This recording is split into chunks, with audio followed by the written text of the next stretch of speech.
আসসালামু আলাইকুম, myself Alif and welcome to my new blog. Guys, আশা করি সবাই ভালো আছেন। দেন আমরাও ভালো আছি। সো গাইস, আজকের ভিডিওটা কি নিয়ে হতে যাচ্ছে? দেন আজকে আমরা একটি রহস্যময় জায়গায় যাব। ওই জায়গায় নাকি ব্ল্যাক ম্যাজিক করে রাখছে, তাই আমরা ওই জায়গাটা একটু দেখতে যাব। তাই ভাবলাম আজকে একটা ব্লগ করা যাক। আপনারাও সাথে থাকুন আর আজকে দেখবেন ওই জায়গায় গিয়ে কি কি দেখি আর কি কি করি। তো গাইস, ভিডিওটা শুরু করা যাক। সো গাইস, আপনার সাথে যাওয়ার পরে দেখা হচ্ছে। ফাইনালি গাইস, আমরা চলে আসছি। আর গাইস, প্রচুর ভয়ঙ্কর কিন্তু জায়গাটা। এই এরিয়ার সাইড পেটেও কেউ বাস করে। এই বাড়ির একটা রহস্যময় কাহিনী আছে। আমি কিছু জন থেকে শুনলাম এই বাড়ির রহস্যময় কাহিনীটা। আর গাইস, ভিডিও শেষে আপনাদেরকে রহস্যটা শোনাবো, তো পুরোপুরি ব্লগটা দেখতে থাকুন। সো এখন আমরা এই বাড়িটার ভিতরে যাব। আর যারা যারা ভিডিওটা দেখতেছেন অবশ্যই লাইক করে দিবেন। আর নতুন নতুন ভিডিও পেতে অবশ্যই চ্যানেলটা সাবস্ক্রাইব করে রাখবেন। সো গাইস, এখন আমরা ভিতরে যাচ্ছি।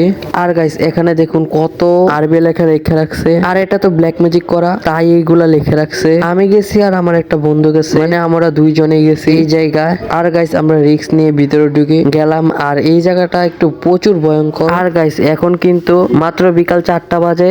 আর এইদিকে দেখুন কত অন্ধকার হয়ে আছে এই বাড়িটার সাইড পাইটে। আর গাইস, পুরো বাড়িটার ভিতরে কিন্তু আরবি লেখা লেখা রাখছে।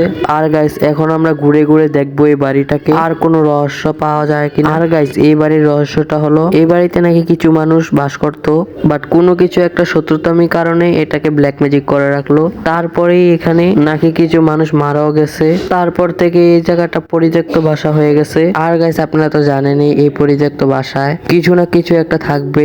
আবার এই বাসাটার ভিতরে ব্ল্যাক ম্যাজিকও করা। আর গাইস, এমন এমন জিনিস দেখতেছি। আর গাইস, ওই সময় আমার শরীরটা একটা বার দিছিল একটা, আর শরীরের সব পশম দাঁড়িয়ে গেছিল। আর দেখুন কত অন্ধকার হয়ে আছে এই জায়গাটা। পুরো তো দেখতেই দেখা যাচ্ছে একটা জঙ্গল। সো গাইস, আমার প্রচুর ভয় লাগতেছে, কারণ এই জায়গার আরো কাহিনী আছে, বাট এটা বলা ঠিক হবে না, তাই আর বলি না। আর একটু পর পর এই কাহিনীটি আমার চোখে ভাসতেছে।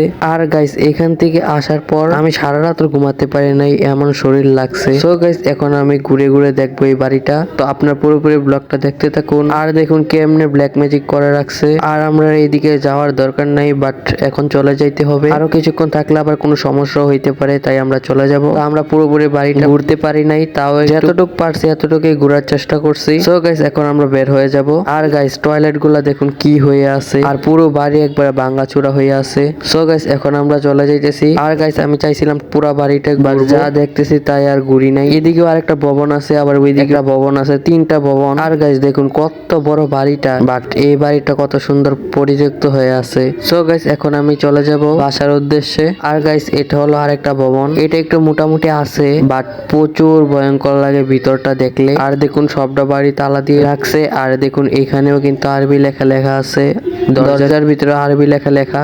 সো গাইস, এখন আমরা চলে যাব। তো আপনাদের সাথে দেখা হচ্ছে বাসায় গিয়ে। তো bye bye. So guys, finally আমরা বাসায় এসে গেছি। আর গাইস, ব্লগটা এতটুকুই। আর অবশ্যই কমেন্ট বক্সে বলে যান কেমন হয়েছে ব্লগটা। আর ডেইলি নতুন নতুন ভিডিও পেতে অবশ্যই চ্যানেলটা সাবস্ক্রাইব করে রাখবেন, আর পাশে থাকা বেল আইকনটা অবশ্যই টিপ দিয়ে রাখবেন। আপনার সাথে দেখা হচ্ছে নেক্সট ভিডিওতে। তো আল্লাহ হাফেজ।